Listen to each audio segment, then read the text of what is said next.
하나님의 말씀은 신약성경 마태복음 6장 33절 말씀입니다. 마태복음 6장 33절 말씀, 우리 같이 한 목소리로 봉독하겠습니다. 시작. 그런즉 너희는 먼저 그의 나라와 그의 의를 구하라. 그리하면 이 모든 것을 너희에게 더하시리라. 아멘. 한 성도님이 교회에서 성도님들께 이런 간증을 했습니다.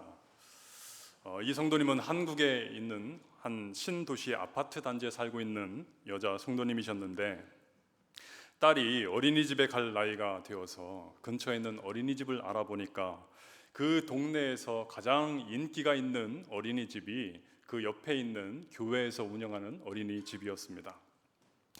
그런데 이 어린이집은 너무나 인기가 많아서요, 학생들이 많이 몰리다 보니까 추첨으로 입학생들을 선택하는 그러한 어린이집이었습니다. 같은 구역의 성도님이 자기 딸도 그 어린이집 출신인데 거기 들어가려면 아무나 들어가는 거 아니다, 기도를 아주 세게 해야 된다, 이렇게 알려주었습니다. 그래서 이 여성도님이 일주일 동안 새벽 기도, 작정 기도를 작정을 하고 이렇게 열심히 새벽 기도를 다녔습니다.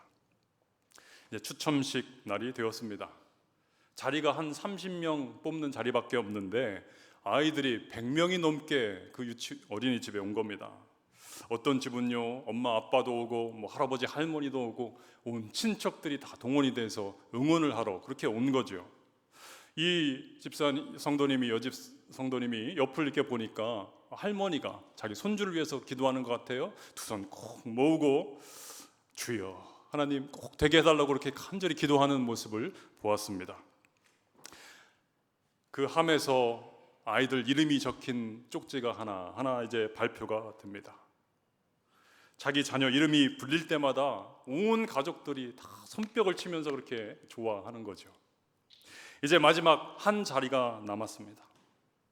추첨하시는 분이 이름표를 뽑았습니다. 이 성도님은 너무나 떨렸답니다.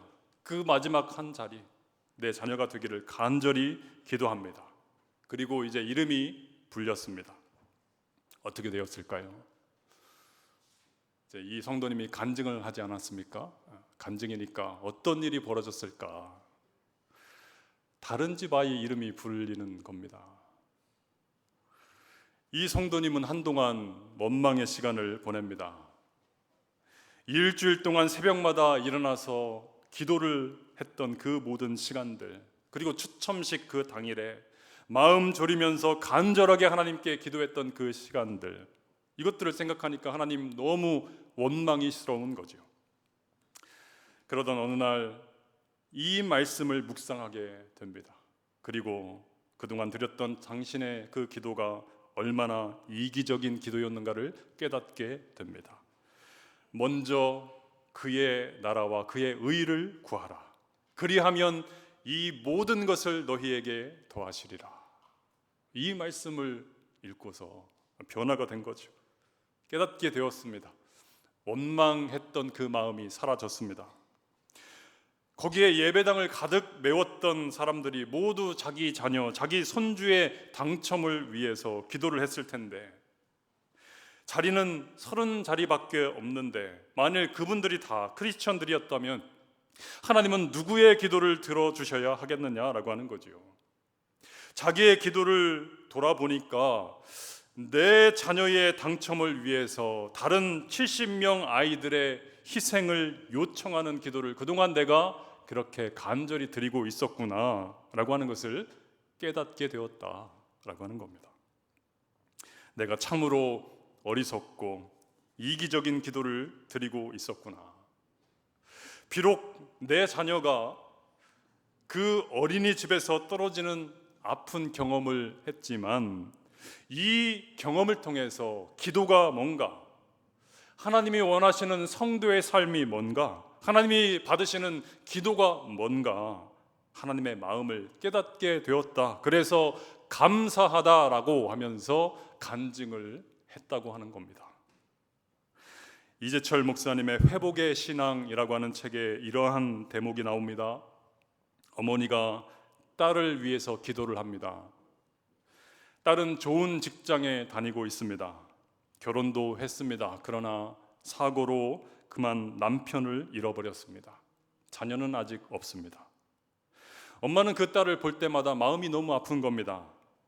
이 어머니가 이렇게 기도를 합니다. 하나님, 내 딸이 좋은 사람 만나서 재혼을 했으면 좋겠습니다. 직업은 신학교 교수면 좋겠습니다. 총각은 바라지도 않습니다. 결혼했다가 아내가 먼저 떠난 신학교 교수 중에서 자녀는 없는 그런 사람 하나만 예비하여 주시옵소서. 여러분, 이 기도는 무엇을 의미합니까? 하나님께서 그 기도에 응답하셔서 그 딸에게 그런 남편을 주시려면 신학교 남자 교수 가운데 누구 하나는 자식을 못 낳아야 하고 그의 아내는 죽어야 한다라고 하는 것을 의미하죠. 내가 하나님께 드리는 기도, 누군가를 죽이는 기도가 될 수도 있다라고 하는 겁니다. 정말 무서운 기도를 우리가 드릴 수도 있는 겁니다. 여러분, 성경이 우리에게 말하는 믿음이라고 하는 것은 무엇입니까? 과연 거룩한 삶이란 무엇입니까? 예수 그리스도의 제자로 산다, 하나님의 말씀을 따르며 산다라고 하는 것은 무엇을 의미합니까? 먼저 그의 나라와 그의 의를 구하라. 이것이 바로 하나님의 뜻이요, 이 하나님의 비전이 나의 삶을 통해서 이 땅에 이루어지는 것, 그것을 의미합니다. 많은 성도님들이 기도합니다. 하나님, 우리 자녀들이 하나님의 크고 원대한 비전을 품게 하여 주시옵소서. 하나님께 영광 올려드리는 그런 인생 되게 하나님 우리 자녀 복내려 주시옵소서.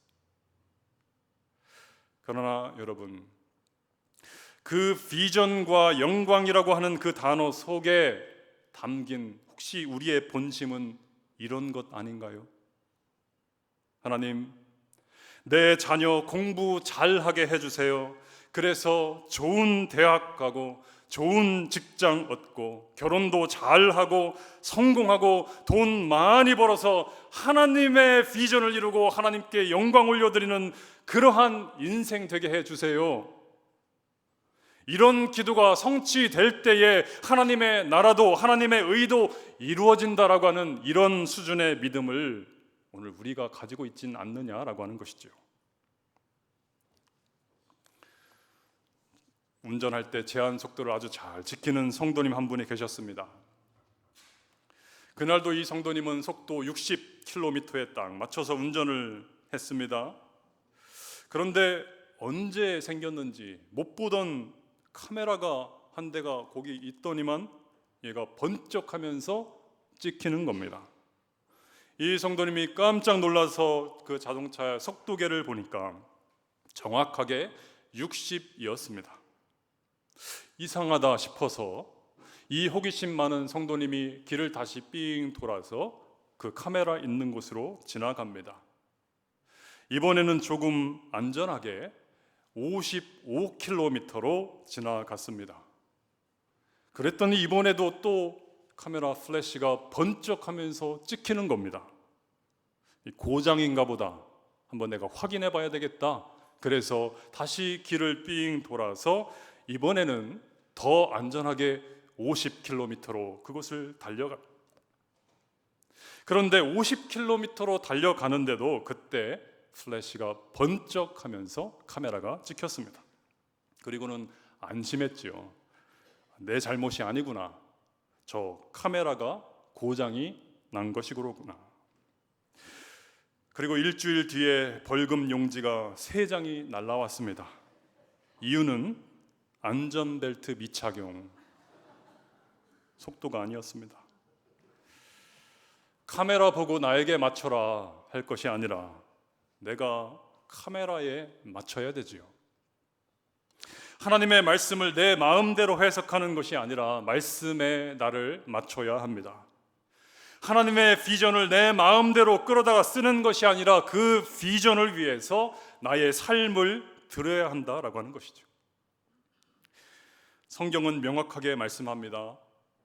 너의 나라와 너의 의를 위해서가 아니라 그의 나라, 하나님 나라와 하나님의 의를 위하여 그 나라와 그 의를 먼저 구하는 그러한 삶을 살아라. 그 나라를 위해서 살고 그 의를 위해서 사는 삶이 바로 하나님의 비전을 이루는 삶이다. 여러분, 성경이 우리에게 말씀하고 있는 하나님의 비전은 무엇입니까? 나 하나 잘 믿고 잘 살다가 가는 것이 아닙니다. 하나님의 비전은 열방이 하나님께로 돌아오는 것이 바로 하나님의 비전이죠. 마태복음 28장 19절 20절에 뭐라고 말씀합니까? 모든 민족을 제자로 삼아 아버지와 아들과 성령의 이름으로 세례를 주는 것이 바로 하나님의 비전을 이루는 삶이요, 그리하여 주님께서 분부한 모든 것을 바로 열방으로 하여금 가르쳐 지키게 하는 것, 그들을 주님 제자로 세우고 그들로 하여금 하나님 예배자로 세우는 것, 그것이 바로 하나님의 비전을 이루는 것이다라고 성경은 우리에게 말씀합니다.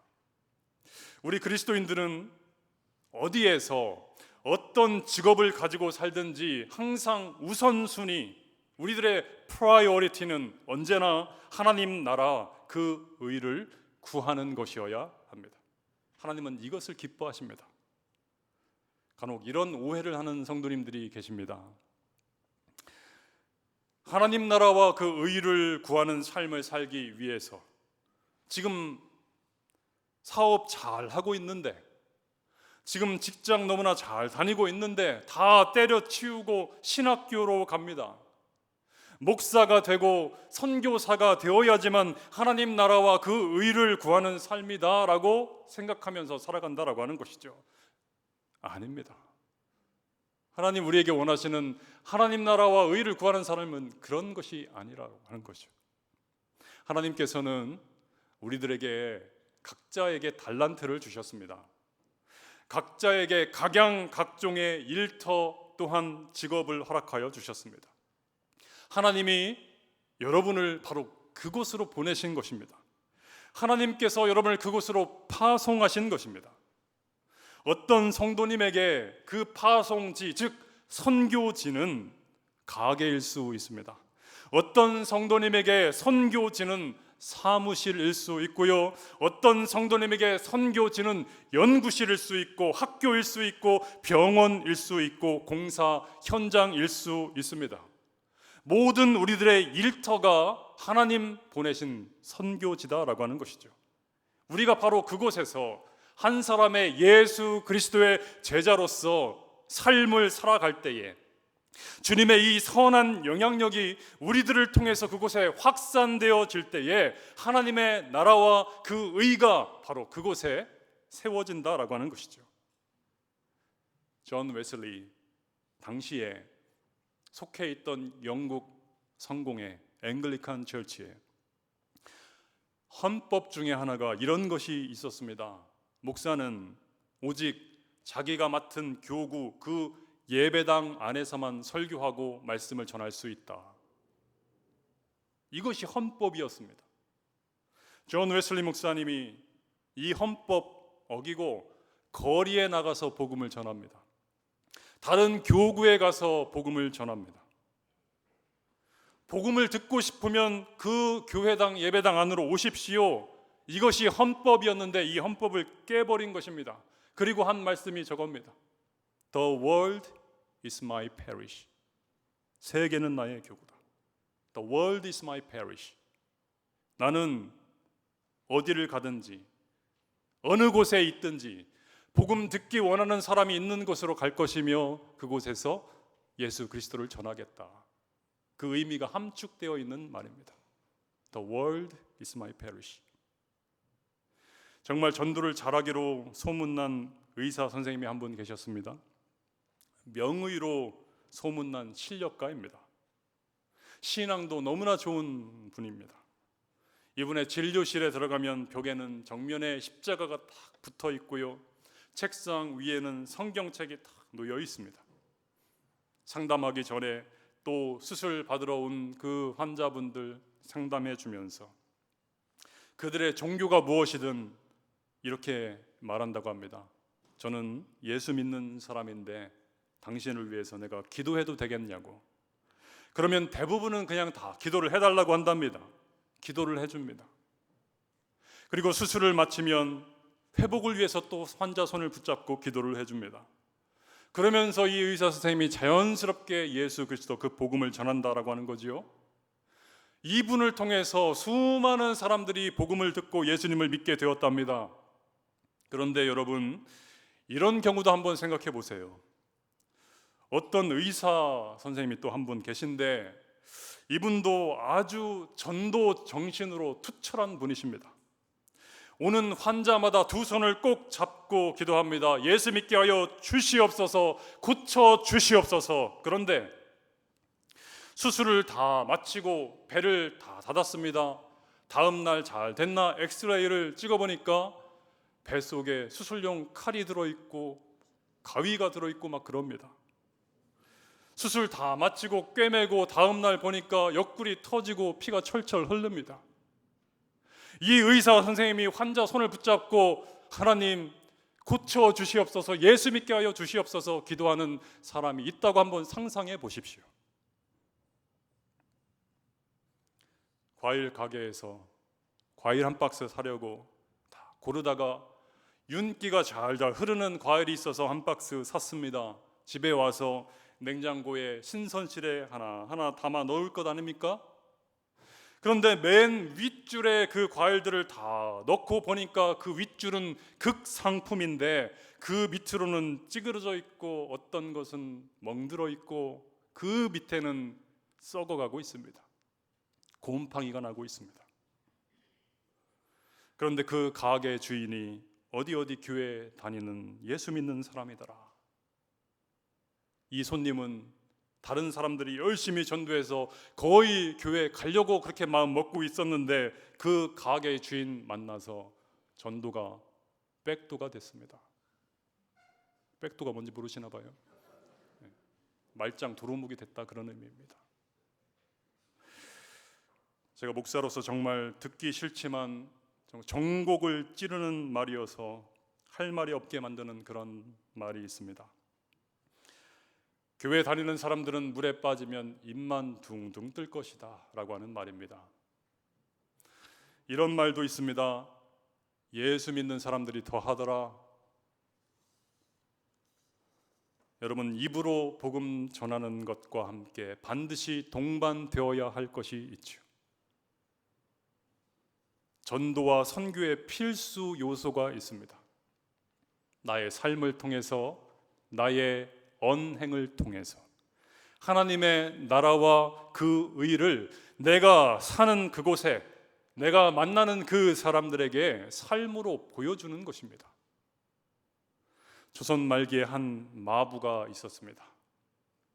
이 마부는 양반들이 지방 출타를 하러 갈 때에 말을 빌리게 되면 그 말을 끌고 가고 말을 돌보고 목적지까지 잘 데려다주고 다시 집으로 돌아오는 그러한 일을 하던 하층민이었습니다.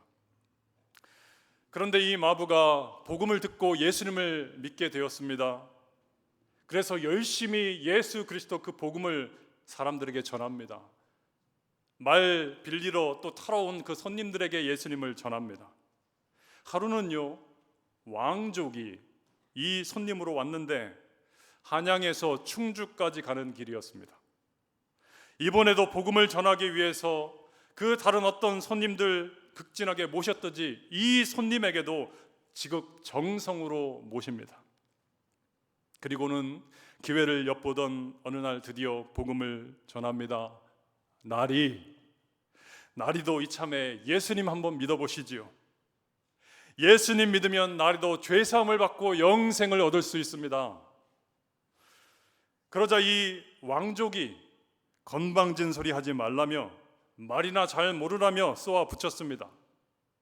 이에 구할하지 않고 다음 날에도 이 마부는 예수님 믿으세요. 예수님 믿으세요. 그렇게 전도를 합니다.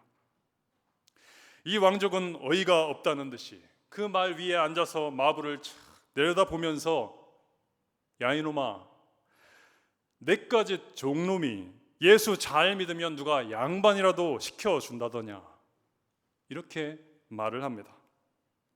이에 마부꾼이 전한 대답은 이후에 이 왕족이 예수님을 믿게 되는 결정적인 대답이 되었습니다. 마부꾼이 이렇게 말을 했다지요. 날이 예수 믿는 도리는 그런 것이 아닙니다. 제가 예수님을 믿는 이유는 양반이 되려고 믿는 것이 아닙니다.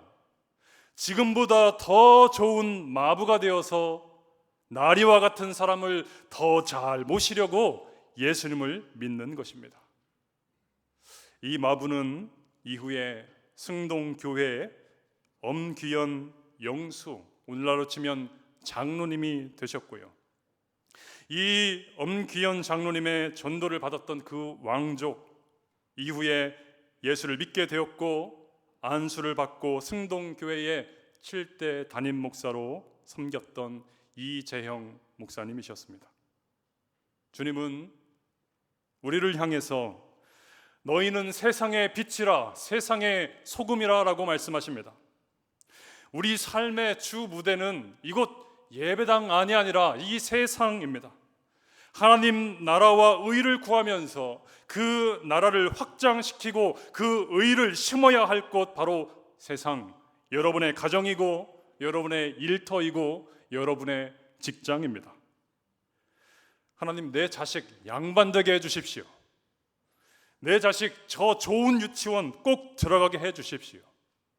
이러한 나 중심의 기도가 아니라 마부로 부르셨다면 하나님, 좋은 마부가 되어서 그 일을 통해서 주님 영광이 드러나게 하여 주옵소서. 구약 성경의 요셉처럼 종의 신분이든 가정의 총무로 세워지든 감옥의 죄수로 보내지든 한 나라의 총리가 되든 어느 곳에서 무엇을 하든지 하나님의 나라와 의를 위하여 사는 삶을 살게 하여 주옵소서. 그리하여 하나님께서 저와 여러분을 보실 때에 나의 아들아, 나의 딸아, 나의 나라와 나의 의를 위하여 살아가는 너의 그 인생을 내가 붙들고 인도하겠노라. 이 크신 주님의 은혜와 약속이 여러분의 삶 가운데 풍성히 임하는 복된 인생 되시기를 주님의 이름으로 축원합니다. 기도하겠습니다. 하나님,